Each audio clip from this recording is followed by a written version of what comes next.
اعوذ باللہ من الشیطان الرجیم، بسم اللہ الرحمن الرحیم۔ امید کرتا ہوں تمام میرے دیکھنے والے تمام ویورز خیریت سے ہوں گے۔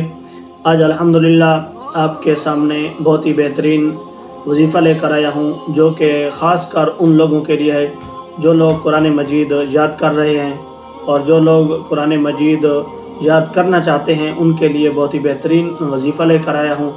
اور جن لوگوں کو صحیح معنی سے قرآن یاد نہیں ہو رہا، ان کو دشواری ہوتی ہے، مشکل پیش آ جاتی ہے، ان کے لیے بھی میں یہ وظیفہ لے کر آیا ہوں۔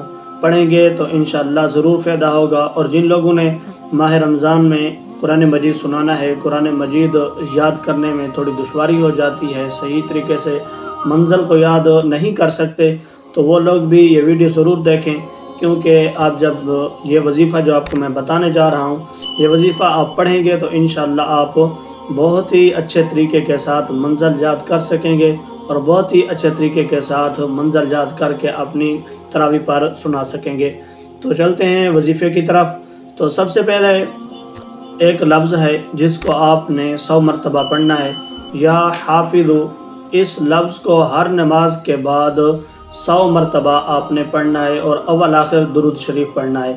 جب آپ اول آخر درود شریف اور 100 مرتبہ یا حافظ کا ورد کریں گے ہر نماز کے بعد، تو انشاءاللہ آپ جب قرآن مجید یاد کرنے بیٹھیں گے تو آپ کو کوئی مشکل پیش نہیں آئے گی، آپ بہت ہی اچھے طریقے کے ساتھ قرآن مجید کو یاد کر سکیں گے۔ جو بندے حفظ کر رہے ہیں ابھی، ان کے لیے بھی بہت مفید ہے، اور جو حفظ کر چکے ہیں ان کی منزلیں تھوڑی کچی ہیں، اور ان منزلوں کو پختہ کرنے کے لیے اس وظیفے کو استعمال کریں۔ انشاءاللہ آپ کو بہت ہی فائدہ ہونے والا ہے اور آپ بہت ہی مفید ہوں گے اس سے اور فائدہ مند ہوں گے۔